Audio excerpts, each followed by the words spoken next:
سيدنا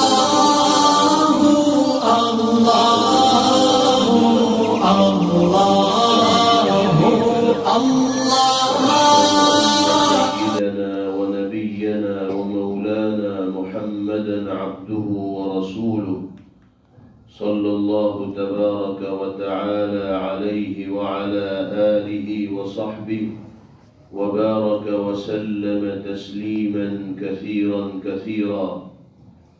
أما بعد، فقد قال رسول الله صلى الله عليه وسلم: إذا خطب إليكم من ترضون دينه وخلقه فزوجوه، أو كما قال صلی اللہ علیہ وسلم. ہم سب کے لیے آج بڑی خوشی، مسرت اور سعادت کا مقام ہے کہ باری تعالیٰ نے ایک ایسی مجلس نکاح میں شرکت کی توفیق میسر فرمائی ہے جو سرکار دو عالم جناب محمد الرسول اللہ صلی اللہ علیہ وسلم کی ہدایات و تعلیمات کے مطابق منعقد ہو رہی ہے. نبی کریم علیہ السلام نے مجالس نکاح کے انعقاد کے سلسلے میں خاص طور پر 2 ہدایات جاری فرمائی. پہلے نمبر پر آپ نے ارشاد فرمایا: اعلنوا النکاح، نکاح کی تشہیر کیا کرو، یعنی عمومی مجلسوں میں نکاح کا انعقاد عمل میں لایا کرو، اس لیے کہ نکاح جیسے پاکیزہ رشتے کے ذریعے نئی نئی رشتہ داریوں کا قیام عمل میں آتا ہے. 2 خاندان آپس میں جڑتے ہیں. جب لوگوں کو نئی رشتہ داریوں کا علم ہوگا تو رشتہ ناتوں کے پاس و لحاظ کی توفیق بھی ان کو ہوگی، چونکہ صلہ رحمی کی غیر معمولی تاکید اللہ پاک نے قرآن مقدس میں بھی فرمائی اور نبی کریم علیہ السلام نے احادیث طیبہ میں بھی فرمائی.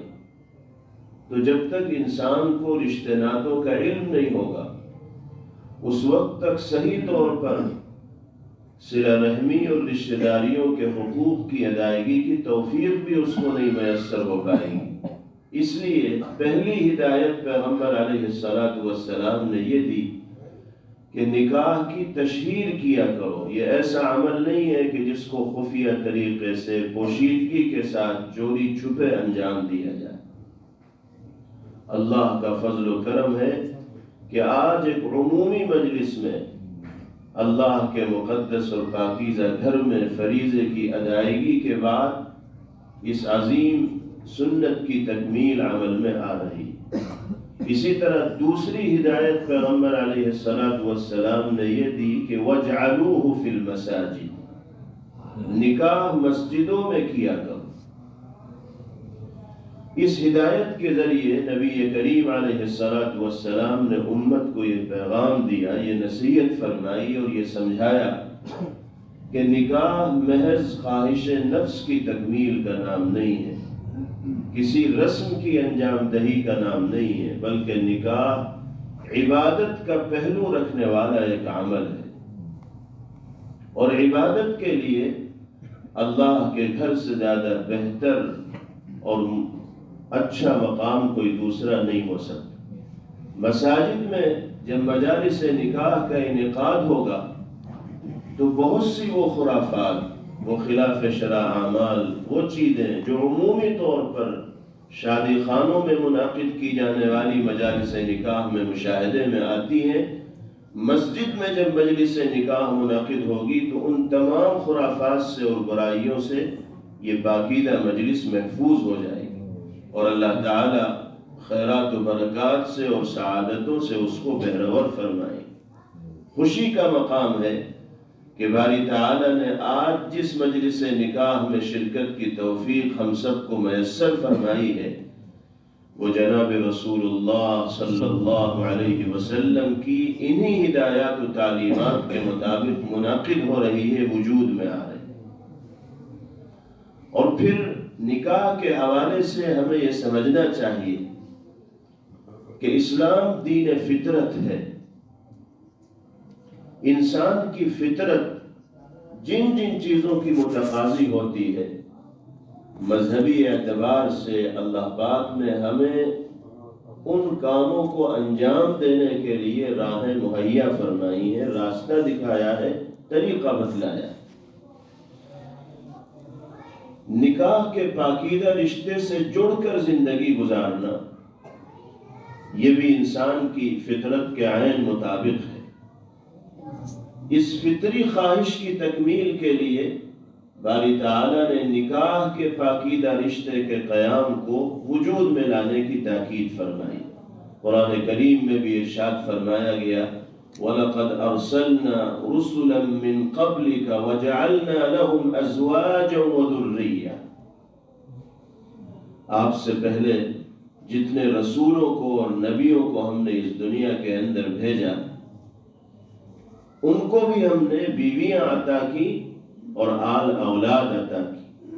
نسل انسانی کی بقا کے لیے اللہ پاک نے اس پاکیزہ رشتے کو وجود بخشا ہے، اور جو شریعت و سنت کے مطابق اس عمل کو انجام دینے والا ہوتا ہے، نبی کریم علیہ السلام نے اس کے لیے بشارتوں کا اور خوشخبریوں کا ذکر فرمایا ہے۔ تکمیل ایمان پیغمبر علیہ السلام نے اس عظیم سنت کی تکمیل کو قرار دیا۔ پھر ہمیں یہ بھی جاننا چاہیے کہ جو انسان کے فطری تقاضے ہوتے ہیں اور انسان کی خواہشات ہوتی ہیں، اللہ پاک نے اس کے حصول کو انسان کے لیے آسان فرما دیا۔ جو بھی چیزیں دنیا میں ایسی ہیں کہ جن کے بغیر انسان کی زندگی مشکل ہوگی، دوبھر ہوگی، اللہ پاک نے اس کے حصول کو انسان کے لیے آسان فرمایا۔ نکاح بھی انسان کی ضروریات میں سے ایک بنیادی ضرورت ہے۔ شریعت کا اللہ اور اس کے حبیب صلی اللہ علیہ وسلم کا منشا اور مرضی یہ ہے کہ اس کو سہل سے سہل، آسان سے آسان تر بنانے کی کوشش کی جائے۔ جب سہولت کے ساتھ نکاح سماج اور معاشرے کے اندر انجام دیے جائیں گے تو جو خرابیاں نکاح میں تاخیر کی وجہ سے سماج اور معاشرے میں وجود میں آتی ہیں، ان خرابیوں سے سماج اور معاشرہ محفوظ ہو جائے۔ جناب رسول اللہ صلی اللہ علیہ وسلم نے نکاح کے انعقاد کے سلسلے میں، رشتوں کے انتخاب کے سلسلے میں دینداری کو معیار قرار دیا۔ بہت سی چیزوں کو معیار قرار دیا جاتا ہے، حسن کو بھی معیار قرار دیا جاتا ہے، حسب و نسب کو بھی معیار قرار دیا جاتا ہے، جمال اور مال کو بھی معیار قرار دیا جاتا ہے، لیکن بنیادی چیز جس کا لحاظ رکھنا چاہیے رشتوں کے انتخاب میں، وہ دینداری، دیانتداری، امانتداری، اللہ اور اس کے حبیب صلی اللہ علیہ وسلم کی مرضیات پر چلنے کا جذبہ۔ دوسری چیزوں کا بھی لحاظ رکھا جائے گا، لیکن اصل چیز ہے دینداری۔ نبی پاک علیہ السلام نے یہی فرمایا کہ اذا خطب الیکم من ترضون دینہ وخلقہ فزوجوہ، جب تمہارے پاس کسی ایسے کی جانب سے پیغام آ جائے جس کے دین و اخلاق سے تم مطمئن ہو، تو اب شادی میں اور نکاح میں تاخیر مت کرنا۔ جو بنیاد ہے وہ پائی جا رہی ہے۔ ہمیں اپنے سماج اور معاشرے میں پیغمبر علیہ السلام کی اس ہدایت کو عام کرنا چاہیے، اور جن دوسری چیزوں کو لوگوں نے رشتوں کے انتخاب میں عام طور پر معیار قرار دے دیا ہے، ان کو سمجھانا چاہیے کہ اصل خیر اور سعادت اسی چیز کو معیار مقرر کرنے میں ہے جس کو جناب رسول اللہ صلی اللہ علیہ وسلم نے معیار کے طور پر قرار دیا ہے۔ جب رشتوں کے انتخاب میں دینداری کا لحاظ ہوگا، لڑکوں کی طرف سے بھی اور لڑکیوں کی طرف سے بھی، تو اس گھر کے اندر جو اس رشتے کے قیام کے نتیجے میں وجود میں آئے گا، اللہ پاک ایمانی فضا اور ماحول سے اس کو معمور و منور فرمائیں گے، اور پھر اس ماحول میں جو بچے تربیت پائیں گے ان کے ذہن و دماغ کے اندر بھی ایمانی جذبات راسخ ہوں گے اور وہ نسلوں کی ایمان کے تحفظ کا باعث اور ذریعہ بنے. اللہ رب العزت والجلال اسی جذبے کے ساتھ امت مسلمہ کے ہر فرد کو اس عمل کی انجام دہی کی توفیق نصیب فرمائے. اللہ ہمیں معاف فرمائے. آج کل صورتحال بہت بگڑ گئی، بہت کمی کے ساتھ اس طرح کی مجالس نکاح کا انعقاد سماج المعاشرے میں دیکھنے کو ملتا ہے، ورنہ عمومی طور پر شادی بیاہ نے جو شکل اختیار کر لی ہے مجھ سے بہتر آپ جانتے ہیں. وہ شادی حال کہ جہاں کان پڑی آواز نہیں سنائی دیتی، جہاں شور و شغب ہوتا ہے، جہاں عورتوں مردوں کا اختلاط ہوتا ہے، جہاں کسی کو کسی سے بات چیت کرنے کی فرصت نہیں ہوتی، اسی ہنگامے میں ایک کونے میں قاضی صاحب 2-4 آدمیوں کو لے کر بیٹھ جاتے ہیں، نکاح خوانی ہوتی ہے، ایجاب و قبول ہوتا ہے، چھٹی ہو جاتی ہے. نہ میزبانوں کو یہ فکر ہوتی ہے کہ وہ مجلس نکاح میں شریک ہوں، اور نہ مہمانوں کو اس کا اہتمام ہوتا ہے کہ ہمیں اس مجلس میں شریک ہونا چاہیے. حالانکہ ساری کی ساری تقریب کی بنیاد وہی مجلس ہے. نکاحی کی بنیاد پر دعوتیں ہو رہی ہیں، لوگوں کو بلایا جا رہا ہے، لیکن ہم نے اپنے عمل سے جس عمل کو سب سے اہم قرار دینا چاہیے تھا اس کو سب سے غیر اہم بنا لیا. اور عام طور پر یہی صورتحال دیکھنے میں آتی ہے. جب اس طرح کے ماحول میں نکاح کو منعقد کیا جائے گا تو نبی پاک علیہ السلام کی مرضی اور منشا کے مطابق یہ عمل وجود میں نہیں آئے گا، تو پھر اس سے بہت زیادہ خیر کی اور بھلائی کی توقعات اور امیدیں وابستہ کرنا بھی ممکن نہیں ہو. اس لیے معاشرے میں یہ ماحول بنانا چاہیے، فکر لوگوں میں پیدا کرنی چاہیے کہ اولاً تو شادی بیاہ کو کم سے کم خرچ میں انجام دینے کی کوشش کی جائے، ہر طرح کے رسوم و رواج سے اور غیر ضروری خرچوں سے بچا جائے، اور مسجد میں خاص طور پر مجالس نکاح کے انعقاد کا اہتمام کیا جائے. نبی کریم علیہ السلام کی ہدایت اگرچہ فقہاء نے آپ کی زبان مبارک سے نکلنے والے اس جملے کو امر پر اور حکم پر محمول نہیں کیا ہے، یعنی اس کو واجب قرار نہیں دیا ہے، استحباب کا درجہ دیا ہے، لیکن ایک عاشق رسول کے لیے، ایک محب نبی کے لیے نبی کریم علیہ السلام کی زبان مبارک سے نکلنے والا جملہ تو دور کی بات، اشارہ بھی فرض سے زیادہ فرض کا درجہ رکھنے والا ہوتا ہے. اگر آپ نے فرما دیا تو ہم سب کی آخری آرزو اور تمنا یہی ہونی چاہیے کہ مجالس نکاح کا انعقاد مسجدوں ہی کے اندر. ہمیں معلوم ہوا کہ عیسائیوں کے یہاں جو مذہب باطل پر زندگی گزار رہے ہیں، یہ ضروری ہے کہ جب لڑکے اور لڑکی کے درمیان ان کے مذہب کے مطابق تعلقات قائم ہوں گے تو اس کے لیے دونوں کو گرجا گھر میں آنا ہی پڑے گا، چاہے وہ کسی بھی طبقے سے تعلق رکھتے. لڑکا لڑکی دونوں گرجا گھر میں آئیں گے اور ان کے خاندان کے کچھ لوگ آئیں گے، وہیں پر پادری مذہبی رسومات کو ادا کرے گا، تب جا کر ان کے درمیان تعلقات قائم ہوں گے. تو وہ ایک باطل مذہب پر ہونے کے باوجود اس چیز کو لازم قرار دے رہے ہیں. اور ہمارے یہاں صورتحال یہ ہے کہ بہت سے لوگوں سے اگر کہا جائے کہ بھئی نکاح مسجد میں کر لو تو ان کو عار محسوس ہوتی ہے مسجد میں آنے، آسانی سے تیار نہیں ہوتے. یہ صورتحال غیر مناسب ہے. مسجد میں مجلس نکاح کا انعقاد ہوگا تو اس کی بہت سی وہ برکتیں حاصل ہوں گی جو دوسری جگہوں میں حاصل نہیں ہو سکتی. اللہ کا گھر ہے، ملائکہ اور فرشتے یہاں موجود رہتے ہیں، ایسی مجلس میں فرشتوں کی بھی حصہ داری ہوگی. اور پھر مجلس کے اختتام پر دعا ہوتی ہے. اللہ کے گھر میں جو دعا کی جائے گی وہ یقیناً قبولیت کا شرف حاصل کرنے والی ہو. اور پھر بہت سی خرافات سے اور خلاف شرع رسومات سے ہماری مجالس محفوظ ہو جائیں گی. اللہ تعالیٰ اس مجلس کو بھی اور اس نکاح کو بھی ہر اعتبار سے مبارک فرمائے. آخری چیز نکاح میں سب سے بنیادی چیز مہر ہے. مہر کے بغیر نکاح کا تصور نہیں. قرآن کریم میں فرمایا گیا وَآتُوا النِّسَاءَ صَدُقَاتِهِنَّ نِحْلَةً فَإِن طِبْنَ لَكُمْ عَنْ شَيْءٍ مِّنْهُ نَفْسًا فَكُلُوهُ هَنِيئًا مَرِيئًا. اللہ فرما رہے ہیں کہ عورتوں کو، ازواج کو، بیویوں کو جن سے تم نکاح کر رہے ہو خوش دلی کے ساتھ مہر کی رقم ادا کیا کرو. جب تم نے خوش دلی کے ساتھ مہر کی رقم ان کو دے دی، پھر اگر وہ اپنی مرضی سے کچھ تمہیں دیں، واپس کر دیں، لوٹا دیں، تو تم آزاد ہو، اس کو اپنی ذات پر استعمال کر سکتے ہو. لیکن اولاً مہر کی رقم بیوی کو خوش دلی کے ساتھ دینا ہی دینا.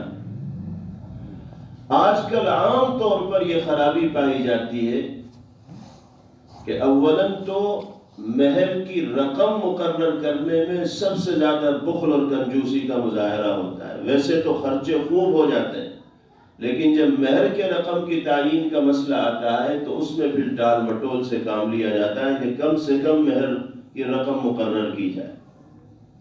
اور پھر جو رقم مقرر ہوتی بھی ہے اس کو بھی عام طور پر ادھار لکھوانے کا رواج ہے، اور یہ سوچتے بھئی لکھا ہی تو جا رہا ہے، دیا تو جا نہیں رہا. دینے کا مزاج بہت کمی کے ساتھ پایا جاتا ہے.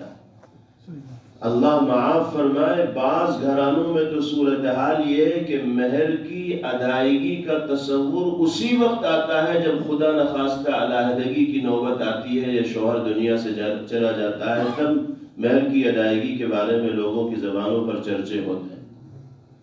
بعض جگہ یہ بھی دیکھا گیا کہ شوہر کا انتقال ہو گیا تو بیوی سے اس کے گھر والے کہتے ہیں کہ جا کے مہر کی معافی کی بات کر لے، تو وہ جنازے پہ جا کے کہتی ہے کہ میں نے مہر معاف کی.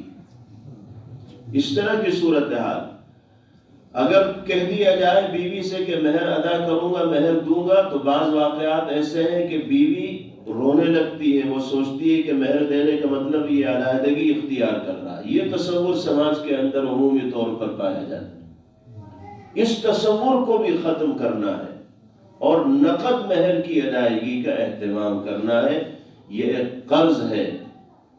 اگر انسان مہر کی ادائیگی کے بغیر دنیا سے چلا گیا تو اس کے متروکہ مال میں سب سے پہلے اسی قرض کو ادا کیا جائے گا، پھر حصے داروں میں اس کے متروکہ مال میں سے مال تقسیم کیا جائے. ایک بوجھ کے ساتھ زندگی گزارنی ہے. نبی کریم علیہ السلام نے ارشاد فرمایا کہ جو شخص کسی عورت سے نکاح کرے وقدر لها مہرا، اور اس کے لیے مہر بھی متعین کرے، لیکن دل میں چور ہو کہ متعین تو کر دیا، ادا نہیں کروں گا، لقی اللہ تعالی یوم القیامت وهو زان، تو قیامت کے دن جب اللہ کی بارگاہ میں پیشی ہوگی تو زنا کرنے والوں کی فہرست میں اس کا نام ہوگا، زناکاروں میں اس کا شمار ہوگا. اللہ ہم سب کی حفاظت فرمائے. ہم جہاں 500، 1000، 1500، 200، 2500 لوگوں کی دعوت پر پیسہ خرچ کرتے ہیں، دعوت کم کر کے اگر نقد مہر کی ادائیگی کا اہتمام کیا جائے تو اس میں بہت خیر و برکت ہے اور ہر طرح کی سعادت ہے. تو یہ مزاج بھی سماج کے اندر بنانے کی ضرورت ہے کہ مہر حیثیت کے مطابق مقرر کیا جائے اور اس کی نقد ادائیگی کا اہتمام کیا جائے. اللہ پاک ہم سب کو اس کی توفیق بخشے. اور نکاح کا مقصد ہے پاکیزہ زندگی کا گزرنا، خوشگوار زندگی کا گزرنا، روحانی اعتبار سے بھی پاکیزگی حاصل ہو اور جسمانی اعتبار سے بھی پاکیزگی حاصل ہو، قلبی اعتبار سے بھی پاکیزگی حاصل ہو. یہ پاکیزگی اسی وقت حاصل ہوگی جب جانبین سے حقوق کی ادائیگی کا اہتمام کیا جا رہا ہو.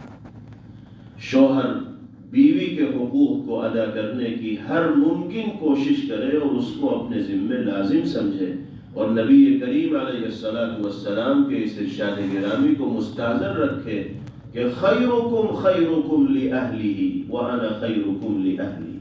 تم میں سب سے بہترین انسان وہ ہے کہ جو اپنے گھر والوں کے ساتھ، اپنی بیوی اور بچوں کے ساتھ بہترین برتاؤ کرنے والا ہو، اور یاد رکھو میں تم میں سب سے بہتر برتاؤ کرنے والا ہوں اپنے گھر والوں کے ساتھ۔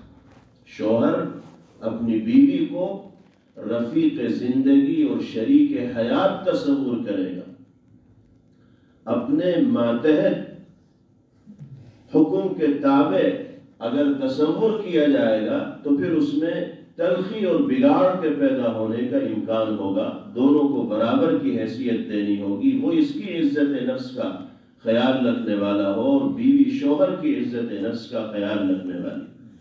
بیوی حد الامکان اپنے شوہر کی اطاعت کرنے والی ہو، فرمانبرداری کرنے والی ہو، اس کو راضی رکھنے کی کوشش کرنے والی ہو، اور شوہر اس کے حقوق کو ادا کرنے والا ہو، تو زندگی بھی خوشگوار انداز میں گزرے گی۔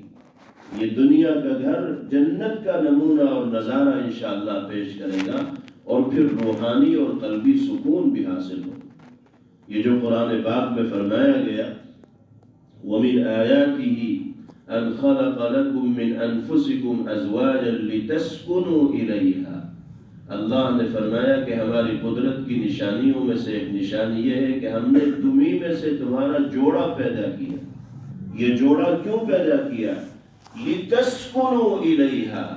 اس کے دو مفہوم حضرات مفسرین نے بیان فرمائے۔ ایک مفہوم تو یہی ہے جو بالکل واضح ہے، تاکہ تم اس کے ساتھ رہ کر سکون و اطمینان کی زندگی بسر کر سکو، ایک دوسرے کو اپنے درد دل سنا سکو، اپنا غم غلط کر سکو۔ تعلقات اچھے ہوتے ہیں تو واقعی ایک دوسرے کے ملنے سے سکون قلب حاصل ہوتا ہے۔ دوسرا مطلب لِتَسْكُنُوا إِلَيْهَا کا حضرات مفسرین نے یہ بیان فرمایا ہے کہ جب کسی لڑکی سے تمہارا نکاح ہو جائے، یا لڑکی کو مخاطب کیا کہ کسی لڑکے سے تمہارا نکاح ہو جائے اور رشتے ازدواج سے تم منسلک ہو جاؤ، تو اب تمہاری نگاہیں ٹھہر جانی چاہیے ایک کے اوپر۔ شوہر کی نگاہ بیوی پر ٹھہر جائے اور بیوی کی نگاہ شوہر پر ٹھہر جائے۔ سکون کا مقابل حرکت، یعنی اب نگاہوں سے گناہ نہ ہونا چاہیے، نگاہوں میں پاکیزگی آ ہی جانی چاہیے، اس لیے کہ اللہ نے خواہشات کی تکمیل کے لیے پاکیزہ رشتہ عطا فرما دیا ہے۔ لِتَسْكُنُوا إِلَيْهَا کا مطلب یہ ہے کہ اب نگاہوں میں اضطراب اور بے چینی دیکھنے کو نہ ملنی چاہیے۔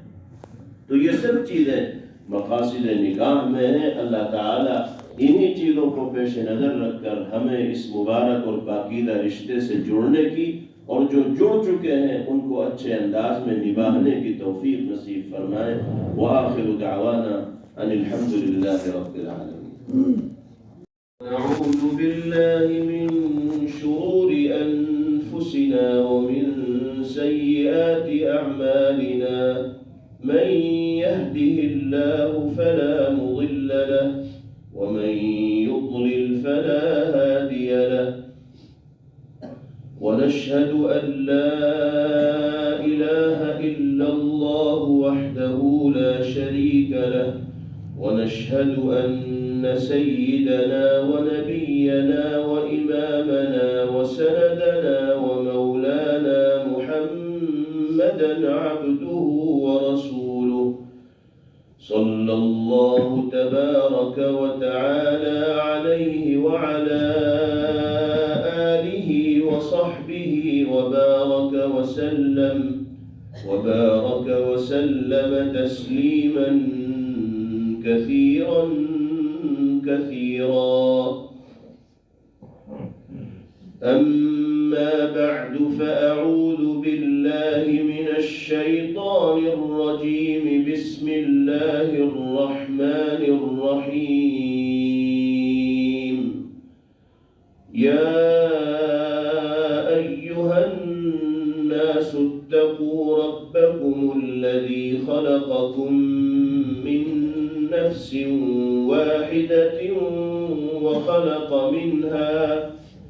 وخلق منها زوجها وبث منهما رجالا كثيرا ونساء، واتقوا الله الذي تساءلون به والأرحام إن الله كان عليكم رقيبا.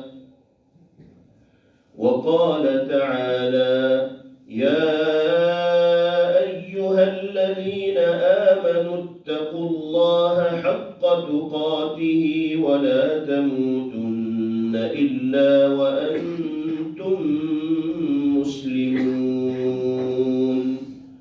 وقال تعالى: يا أيها الذين آمنوا اتقوا الله وقولوا قولا سديدا يصلح لكم أعمالكم ويغفر لكم ذنوبكم، ومن يطع الله ورسوله فقد فاز فوزا عظيما. وقال عليه الصلاة والسلام: النكاح من سنتي. وقال صلى الله عليه وسلم: فمن رغب عن سنتي فليس مني. وقال النبي صلى الله عليه وسلم: أعظم النكاح بركة أيسره مؤونة. صدق الله مولانا العلي العظيم، وصدق رسوله النبي الكريم، ونحن على ذلك لمن الشاهدين والشاكرين. وصلى الله وسلم وبارك عليه وعلى آله وصحبه أجمعين.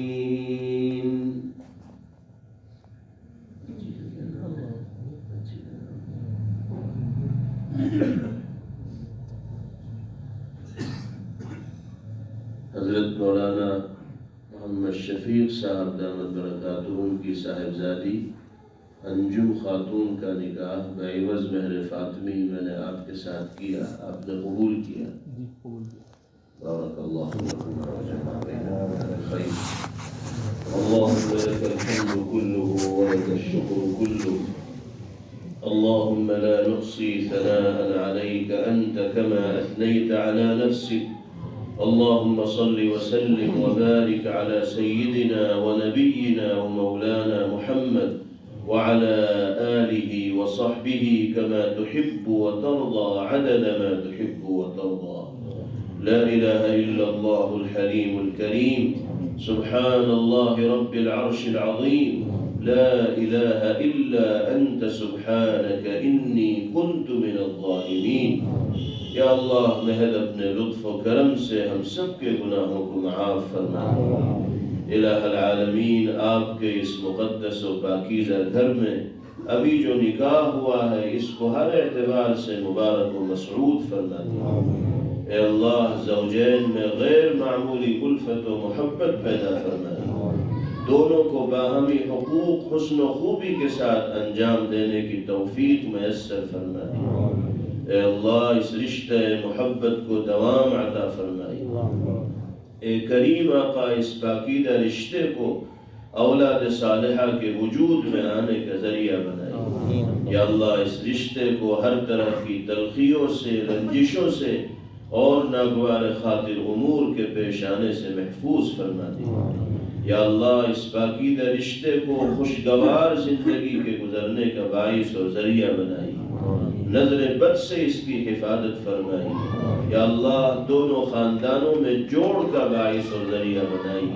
ہر طرح کی دوریوں سے، اختلافات سے محفوظ فرمائی۔ اے کریم آقا، ہم سب کو زندگی کے ہر موڑ پر شریعت و سنت کا پاس و لحاظ رکھنے کی توفیق مرحمت فرمائی۔ ہر خیر سے ہمیں مالا مال فرمائی، ہر شر سے ہماری حفاظت فرما دی۔ یا اللہ، ہمیں اپنی تقریبات میں سادگی لانے کی توفیق مرحمت فرما دیجیے۔ اسراف اور فضول خرچی سے امت مسلمہ کی حفاظت فرما دیجیے۔ یا اللہ، ہم میں اور ہمارے متعلقین و اہل خانہ میں جو بیمار ہوں سب کو شفاء کلی مرحمت فرما۔ یا اللہ، ہم سب کو ہر طرح کے مہلک مودی اور لا علاج امراض سے محفوظ فرمائے۔ ہمارے مرحومین کی مغفرت فرمائیے، اور ہم سب کی جائز ضروریات کی تکمیل کے فیصلے فرما دے. اللہم ربنا آتنا فی الدنیا حسنہ وفی الآخرة حسنہ وقنا عذاب النار. وصلی اللہ وسلم وبارک علیہ وعلى آله وصحبه أجمعين برحمتك يا أرحم الراحمين والحمد لله رب العالمين.